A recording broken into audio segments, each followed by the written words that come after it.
This book is called Fly Away Home.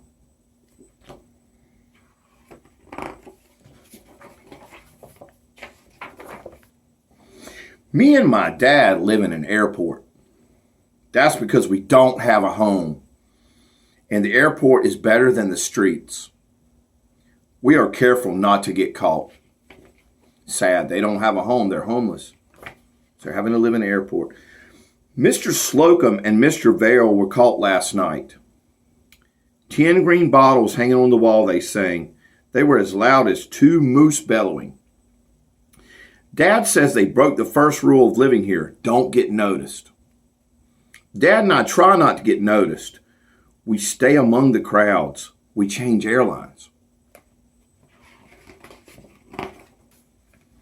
Delta, TWA, Northwest, we love them all, Dad says. He and I wear blue jeans and blue t-shirts and blue jackets. We each have a blue zippered bag with a change of blue clothes. Not to be noticed is to look like nobody at all. Once we saw a woman pushing a metal cart full of stuff. She wore a long, dirty coat, and she lay down across a row of seats in front of Continental Gate 6. The cart, the dirty coat, the lying down were all noticeable. Security moved her out real fast. So you see, she was homeless and pushing a shopping cart. Really sad. Dad and I sleep sitting up. We use different airport areas. Where are you tonight? I asked. Dad checks his notebook. Alaska Air, he says, over in the other terminal. So they're pretending like they're connecting on these flights and stuff. That's okay. We like to walk. We know some of the airport regulars by name and by sight. There's Idaho Joe and Annie Franny and Mars Man. But we don't sit together. Sitting together will get you noticed faster than anything, Dad says. So they know the other homeless people, but they don't crowd together because they don't want to get noticed. Everything in the airport is on the move. Passengers, pilots, flight attendants, cleaners with their brooms. Jets roar in, close the windows. Other jets roar out. Luggage bounces down chutes. Escalators glide up and glide down, disappearing under floors. Everyone's going somewhere except Dad and me. We stay.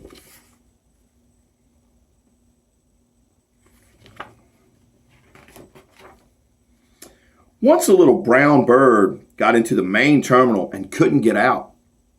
It fluttered in the high, hollow spaces. It threw itself at the glass, fell panting on the floor, flew to a tall metal girder, and perched there exhausted. Don't stop trying, I told it silently.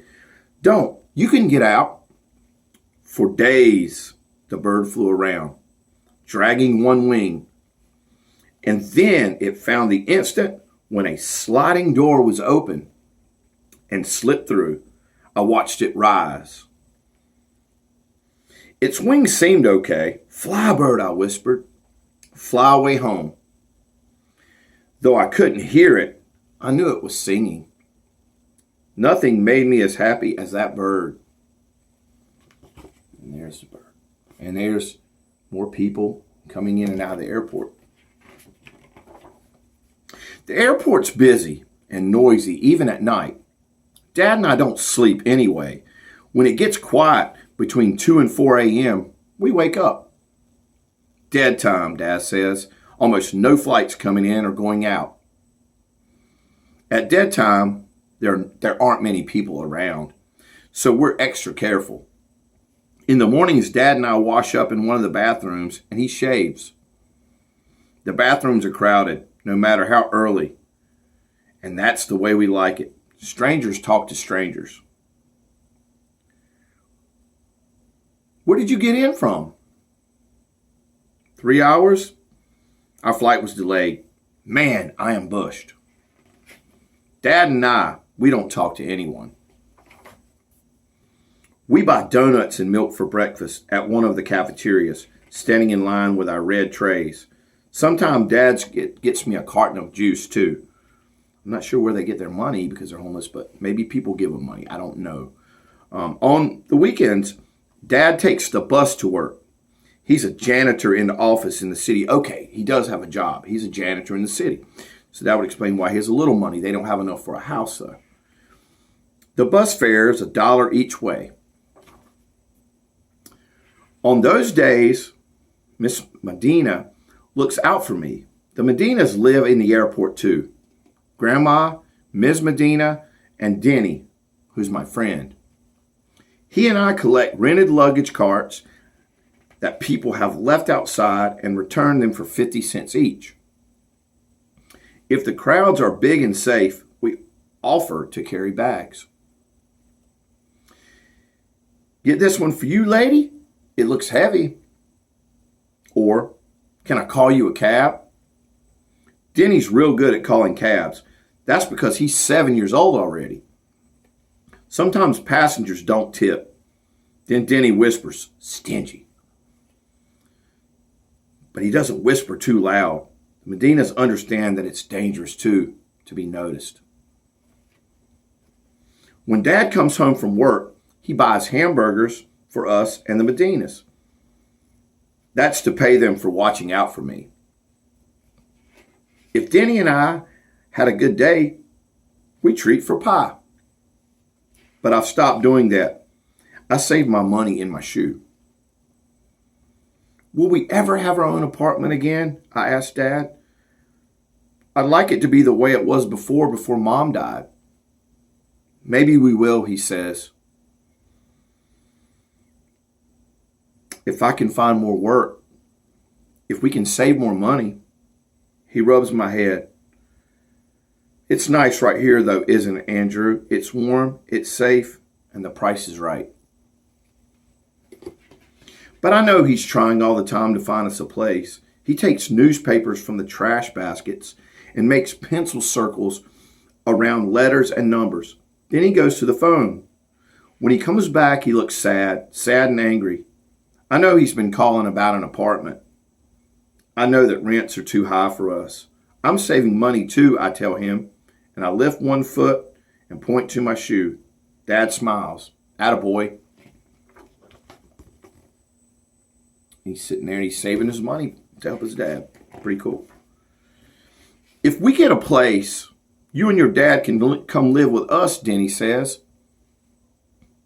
And if we get a place, you and your mom and your grandma can come live with us, I say.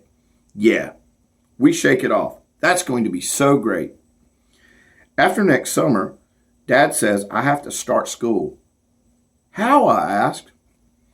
I don't know, but it's important. We'll work it out. Denny's mom says he can wait for a while, but Dad says I can't wait. Sometimes I watch people meeting people. We missed you, they say. It's good to be home. Sometimes I get mad and I want to run at them and push them and shout, why do you have homes and we don't? What makes you so special? That would get us noticed, though. All right.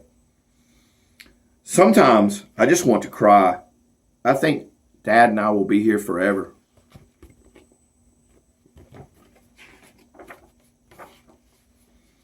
Then I remember the bird. It took a while, but a door opened. And then the bird left. When it flew free, I know it was singing. So the bird gave him hope, and maybe one day they'll find a home. I hope so.